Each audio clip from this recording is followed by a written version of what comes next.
आज बियुंद्रा और बाड़वाला में ग्रामीण पीड़ित परिवार सहित भारतीय राष्ट्रीय गोरखा मोर्चा पार्टी के राष्ट्रीय अध्यक्ष जेबी कार्की के नेतृत्व में पुलिस क्षेत्राधिकारी बीडी उनियाल से मुलाकात की।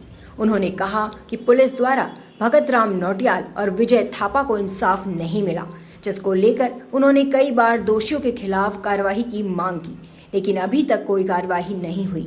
उन्होंने आरोप लगाया है कि पुलिस प्रशासन दोषियों के साथ मिला हुआ है, जिससे उनको इंसाफ नहीं मिल पा रहा है। उन्होंने सीओ विकासनगर से एसआईटी टीम जांच कराने की मांग की है। विकासनगर से महेश रावत की रिपोर्ट। एक आपने स्लोगन लिया है, भगत राम नौटियाल को ढूंढो, ढूंढ कर लाओ, क्या मामला है? सर, ये जो भगत राम नौटियाल है, ये मेरे भाई है। 2015 का केस है।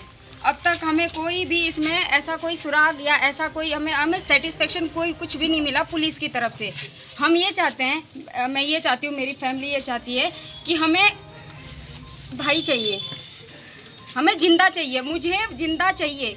जब अगर पुलिस वाले उस वक्त अच्छे से कार्यवाही करते तो मेरा, अब जैसे अंदर सीओ साहब ने कहा कि अब 6 साल हो चुके हैं, क्या पता हो जिंदा ना हो, मुझे उस बात से लेना देना नहीं है। मुझे इस बात से लेना, मुझे मेरा भाई चाहिए, मुझे जिंदा चाहिए। ऐसे कैसे? मेरा इकलौता हमारे घर का सहारा था, दूसरा भाई छोटा है, वही हमारा घर का सहारा था, हमारा दीपक हमारे घर का वही सब कुछ था। ऐसे कैसे किसी के घर के दीपक को ये लोग बुझने दे सकते हैं? इन्होंने उस टाइम पे क्यों नहीं किया? ठीक है, उस टाइम है तो जानबूझ के मारा है, फिर तो इनको पूरा विश्वास होगा कि मुझे ये नहीं चाहिए कि हाँ, या आगे अगर इस बारे में कोई वो होता है, मुझे ये नहीं चाहिए कि आपका भाई की डेथ हो गई है। मुझे मेरा भाई जिंदा चाहिए। लोग थे और कितने लोग शामिल थे इस मामले में?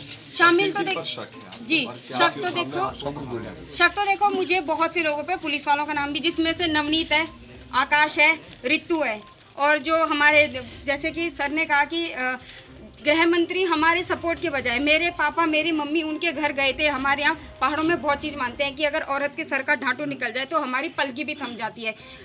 उन्होंने ये चीज़ नहीं देखी। मेरी माँ ने उनके आगे ढांटू निकाल के रखा था कि मेरी बात सुन लो, मेरा जवान बेटा घर से गायब हो गया है, उसके बारे में कुछ हमें आश्वासन दो या हमारा सपोर्ट करो। उन्होंने हमारे साइड देखा तक नहीं। हालांकि जो आकाश है वो उनके, ठीक है, वो उनके सहयोग, उनके जो पापा है, आकाश के पापा, उनके सहयोगी होंगे। इसका मतलब ये जितने भी अपराधी हैं वो अगर आपका सपोर्ट कर रहे हैं, वो आप उनको उनके अपराध में सपोर्ट करोगे। तो अभी आप सीओ साहब से बोले, क्या आश्वासन मिला? सीओ साहब ने ये कहा है कि हम इसमें दोबारा से एक बार जो आपको जिस पॉइंट पे आपको कार्रवाई चाहिए, उन्होंने हमें आश्वासन दिया है, वो हमें मतलब उस चीज़ में कार्रवाई करके मतलब हमें रिस्पांस देंगे। बट मैं ये चाहती हूँ कि मुझे मेरा भाई जिंदा चाहिए। ठीक है, ऐसे जांच हो।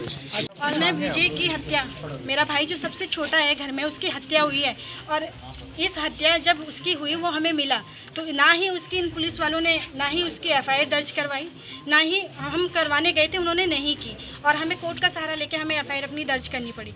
हम ये चाहते हैं कि अब जब हमें मालूम है कि उसके अपना वो हत्या, उसने सुसाइड नहीं किया है, तो ये पुलिस वाले जो है उसको सुसाइड का मोड क्यों दे रहे हैं? जो रिपोर्ट 102 दिन में आ जाती है, 25 दिन जो हम ये चाहते हैं जो चीज़ें सच है सामने आए, उसको सुसाइड का मोड देने का कुछ है नहीं।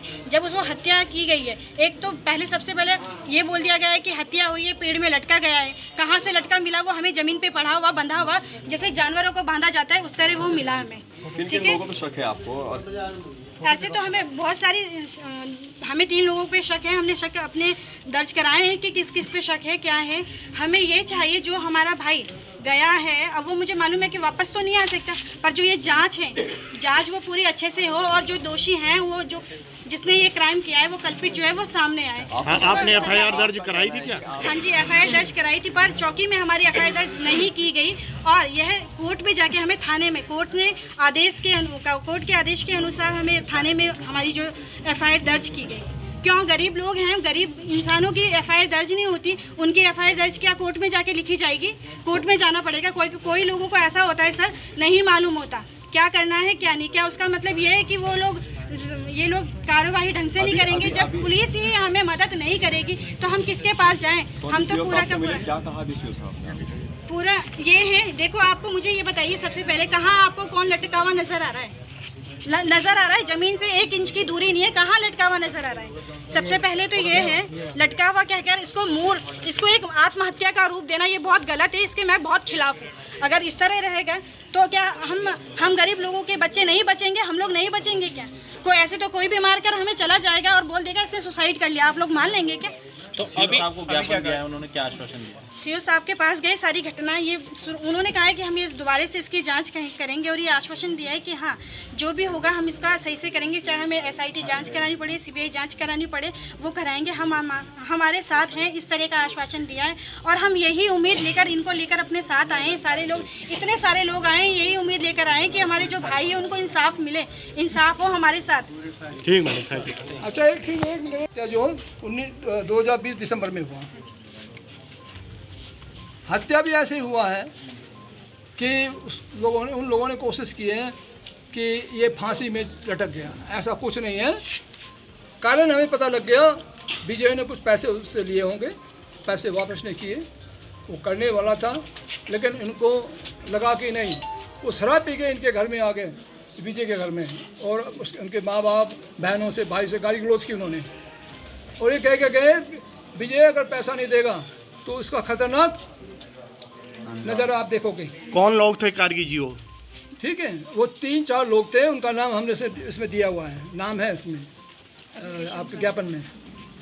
और उन्होंने किया क्या, वो किसी दिन वो ले गए उसको कालसी, क्यों?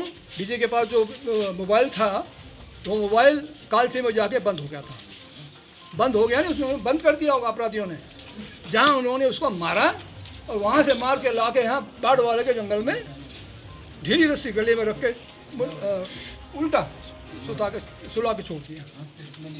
मतलब चला के दिखा रहे थे कि ये इसने अपना सुसाइड किया। ऐसा कौन करेगा सुसाइड? वो बच्चा सुसाइड करेगा? अरे और ऐसे बच्चे को कुंदन सिंह जी गए, पंचनामा भी उन्होंने किया नहीं, वो देखा गया ये तो आत्महत्या है। क्या है मतलब? एक SHO बोल रहा है आत्महत्या है। अरे भाई जांच करो, पहले पता लगाओ कैसे इसका हत्या हुआ है, कैसे इसकी मृत्यु हुई है, कब हुई मृत्यु हुई है। आज आप सीओ साहब के पास है, अब क्या मांग चाह रहे हैं आप? हम ये मानते हैं कि CO ढोंडियाल, हम इनको पहले से थोड़ा पहचानते हैं और ये जहाँ भी रहे इन्होंने काम किया है, सही काम किया है, कहीं इन्होंने अपराधियों को साथ देने की बात नहीं कही है, मुझे याद है। और DGP भी मुझे ये कह रहे थे कि ढोंडियाल आपको पहचानते हैं, ये पुराने हैं, पुराने पुलिस अफसर हैं। हम ये नहीं मानते कि ढोंडियाल साहब आज भी उतने ईमानदार हैं या नहीं है। जब ये काम करके देंगे, दोनों अपराधियों को पकड़ के जेल के अंदर ठुसेंगे और फिर उन पर मुकदमा चलाएंगे, तब मानेंगे ढोंडियाल साहब वही हैं जो। ठीक है सर, थैंक यू। सर, विजय थापा और भगत राम के परिवार आज लोग आपसे मुलाकात करने आते हैं, क्या मामला है सर पूरा? देखिए, मैं क्रमवार बात करूंगा। पहले एक भगत राम वाला मामला है, तो ये सन 2015 का केस है। इस संबंध में थाना विकास नगर में एक 364 का मुकदमा पंजीकृत हुआ है और तत्काल उस समय जो है एक अभियुक्त का इसमें चालान करके कोर्ट भेजा गया था, जो माननीय न्यायालय में इस समय विचाराधीन है। तो उन लोगों की क्वेरी ये थी कि उसमें डेड बॉडी नहीं मिल पाई या कुछ उनका ये था कि कुछ और लोग इन्वॉल्व थे, तो उनसे कहा गया कि जो भी उनको लगता है तो वो अपने पक्ष रख सकते हैं और आवश्यकता पड़ेगी तो हम तदनुसार उसमें कार्रवाई करेंगे। और इस विजय थापा वाला सर? विजय थापा के संबंध में 302 का मुकदमा पंजीकृत है, जिसकी विवेचना चल रही है और इनके परिवार का कुछ लोगों को शक है, तो उस संबंध में उनसे भी वार्ता हुई है और इसमें आयोग को बुला करके जानकारी इसमें की जाएगी क्या इसमें चल रहा है और उसमें भी जो है निर्देश जारी करके और इसमें कार्रवाई की जाएगी। सर, क्या कारण रहे? इतना लंबा समय हो गया फिर भी सही कार्रवाई नहीं हो पाई है? देखिए, एक मामला 2015 का, काफ़ी 6-7 साल हो गए हैं और उस समय 6 साल के बाद ये चीज़ सामने आ रही है, तो कोई उनकी क्वेरी होगी तो देखेंगे उसमें क्या पुलिस स्तर से हो सकता है और परिवार की जो क्वेरी है बिल्कुल उसमें कार्रवाई की जाएगी। और रहा जहाँ तक डोमेट वाला मामला है, हत्या वाला मामला है, इसमें काफ़ी प्रयास किए जा चुके हैं, फिर भी अगर हम पुनः उसमें एक बार से देखेंगे कि कहीं पे कुछ कमियां रह गई या कोई लिंक छूट गया होगा तो उस पर इन्वेस्टिगेशन करके कार्रवाई कराएंगे।